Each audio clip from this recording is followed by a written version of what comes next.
What's up, guys? Kyle here. We're going to do a few recycled reviews today. I'm moving, in the process of transporting my whiskey collection from my current house actually to my mom's garage and then to the new house. Didn't want to leave that with the movers or in the truck or anything like that. So today I'm going to do some recycled reviews of some bottles that I've finished already, and then we'll dump them in the old recycling bin here. So without further ado, I'm just going to get started. The first bottle I'm going to talk about today is actually this Bushmills 10, and I finished this bottle last night. So this is the most recently completed bottle. Hopefully there's a couple more I finish before I actually move in a couple weeks. So this is actually the second bottle I ever bought. I bought this in the Heathrow Airport in 2013, maybe 2014, and didn't really know anything about whiskey at the time. It was pretty good. I had had a Japanese whiskey which I really liked and got a good deal on this. So in terms of my quick review on this bottle, this is the Bushmills 10, definitely a step up from your traditional Bushmills. It does have quite a bready, malty character to it, which is something that I have a hard time picking out actually in general. So this is the most obvious example of to me, of a bready, malty style. Definitely get that shortbread cookie. You get a little bit of the oak with some rounded edges thanks to the aging, and it is a double wood bourbon and Oloroso sherry, so it does have a nice smooth fruity finish to it, but it really gets overpowered by that breadiness. And I think at 40% you're not getting a ton of flavor, but it's a solid bottle, pretty cheap if I'm not mistaken. I think probably under $40 for the most part. So if you're looking at an Irish bottle for that price point, I could take it or leave it. I'd give it a solid B. Nothing really wrong with it. Maybe a little bit overly bready in comparison to some others, but no real big deal. So not one I'm going to be replacing, but definitely got me started on the whiskey journey. So for that, I will appreciate it. I'm going to save all my corks just in case I have another cork break, which has happened on several occasions. So here we go. There's the Bushmills 10. All right, next up, let's go to the Angel's Envy. Angel's Envy is the first bourbon that I purchased on my own anyway, that it wasn't given to me. And this is one that really changed my mind about bourbon and whiskey. And this is something that I think I've grown away from. I had a hard time finishing this bottle once I explored other types of bourbons. This is finished in Portwood. Obviously this is something that you can find anywhere. This goes for about $55, $60. I think for that price it's not really worth it. It's very sweet. I think it's a great beginner's bourbon because it gives you that sweetness, that smoothness that makes it a little bit easier to palate. Definitely got to share this. All these bottles that I've completed so far, I've had a chance to share with other people, and that's something that I try to do with almost every bottle. We'll see if that's sustainable. The Irish I've had for 6 years, so that was easy to share around. This Angel's Envy I shared a little bit with some friends early on that we had over for just a dinner, and everybody really liked it. It was a crowd pleaser. I think it's good for those people not too versed in bourbon, especially at the higher proof. This is only 86.6 proof, so very smooth and very palatable. Just a little bit overly sweet for me, but that's okay. So Angel's Envy, I'm not going to be replacing this one. I would consider the cask strength, which is considerably more expensive. The rye is also supposed to be a little bit better, but also quite a bit sweeter as well. And then I think they now have a sherry cask version, so a couple in the range to try. It's definitely a cool bottle, something that you'd appreciate. So I'm glad I had it. Got me started off really well, and for now I'm gonna keep this in the bin. And I've already used this cork for another replacement. So alright, I'm going to stick with bourbon. This is actually the first bourbon that I finished. This is the Four Roses single barrel. This is the 50% 100 proof version. Warehouse NS, barrel number 30.4M, and this is probably still one of my favorite bourbons out there. I haven't had a chance to get the barrel proof version of this bottle. Only see the 100 proof really around me. The 100 proofs or the barrel proof ones are getting much more expensive now. They used to be only $60 in my local store. Now I'm seeing them closer to 80 or even higher. So I'll probably look to pick up one of those at some point. But this is a can't miss bottle. If you can get this for 40 bucks, the Four Roses single barrel, you can't really beat it. This is a beautiful bottle. I will absolutely plan on replacing this one.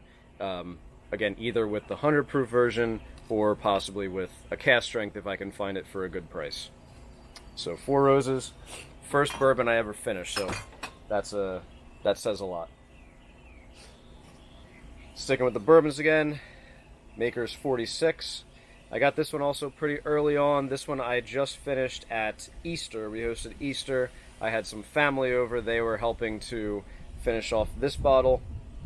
And there's another bottle that we finished that day as well. So this is another bottle I'm not going to be replacing. It's definitely a step up from your Makers. It's the wheated bourbon. It's finished in oak staves, which means it gives it a little bit of an extra flavor profile, which is definitely solid. I think for the price, it's again about $40. I would probably find something else that I like a little bit better, but nothing wrong with the Maker's 46 whatsoever. I'd love to get the Maker's Private Select, which is similar to the 46, and then it uses the staves, but then it uses a combination of staves and its cask strength. So, but this is 94 proof, 47%, so a good ABV, very flavorful. There's some harshness to it, I would say. Maybe a few spiky notes, but that's to be expected. It's not a long-aged whiskey. But Maker's 46, definitely a step up from your Maker's Mark. So if you like Maker's Mark, you're probably going to like this. Definitely get more flavor out of it. So that's no replacement, but again, nothing really wrong with it. I would recommend this to anyone that likes that wheated bourbon. Okay, and the final bourbon I have today is Eagle Rare. This is the 10-year-old Buffalo Trace product, kind of your step up from regular Buffalo Trace.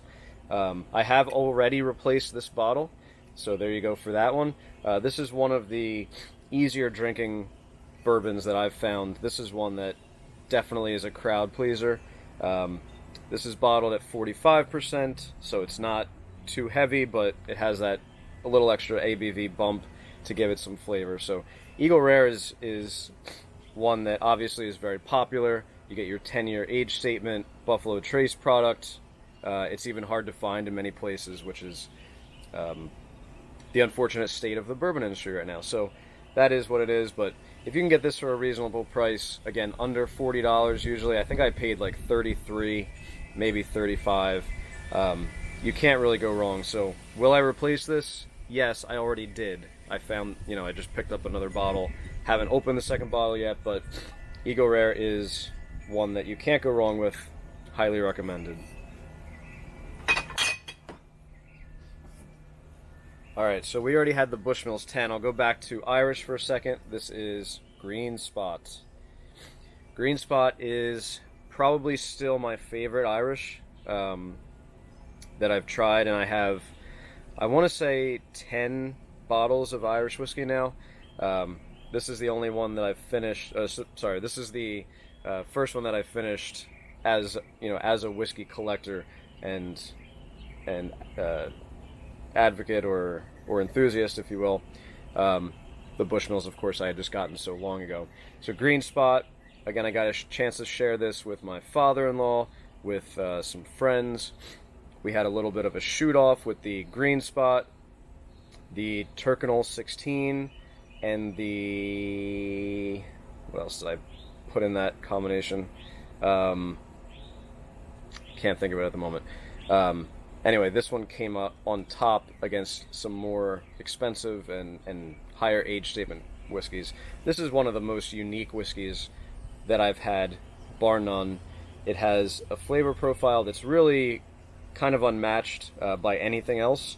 I've had the yellow spot. The yellow spot is much more wine heavy. It has a couple wine cask finishes.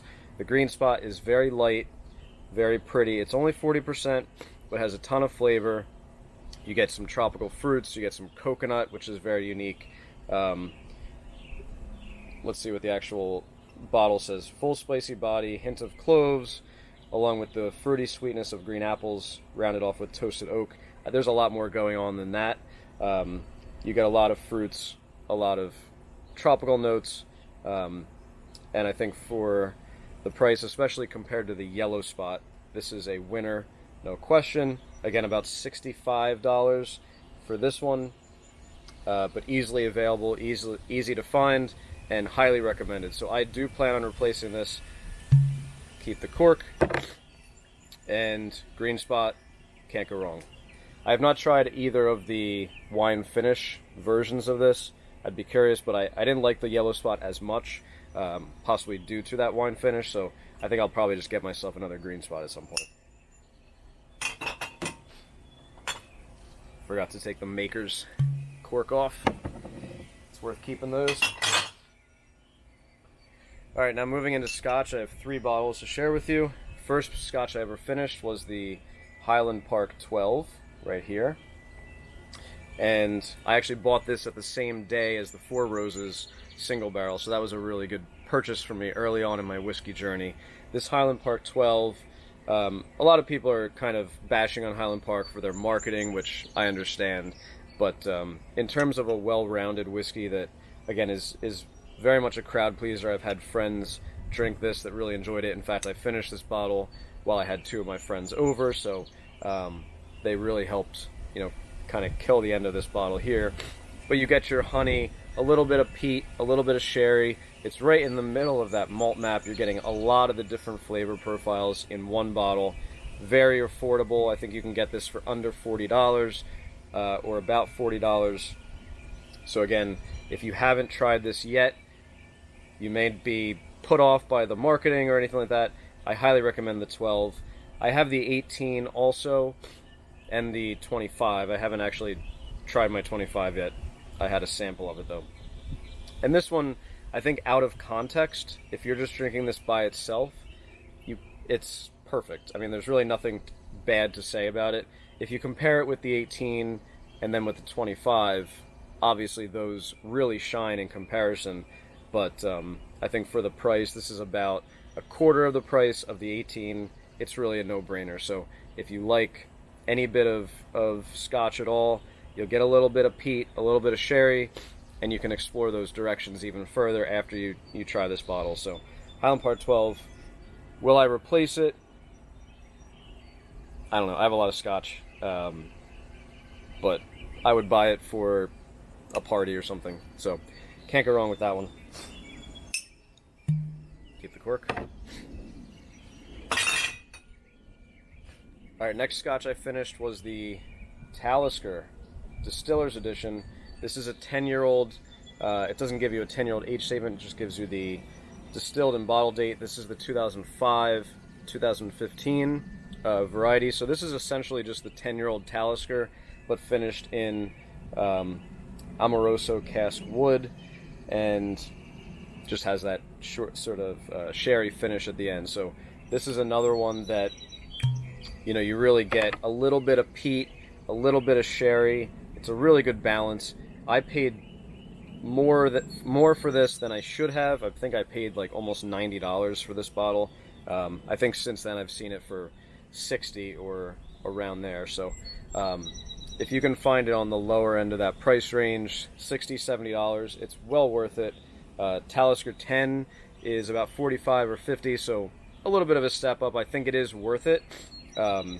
This is one that I kept going back to over and over again, and again, really just well-rounded, crowd pleaser, and again, not too peated, not too sherried, not too coastal. Has a really nice balance to it, but you kind of get a little bit more of that balance. And I think compared to the Highland Park 12, it is comparable. This one's going to be a little bit saltier, a little bit more briny. where the Highland Park probably has a little bit more peat to it. So that's the main difference there. But Talisker Distiller's Edition, will I replace this? Possibly. You know, I have the Talisker 18 and the 57 North. I think that's the only other Taliskers I have. So the Distiller's Edition, if I found this for $60, I would probably get it again.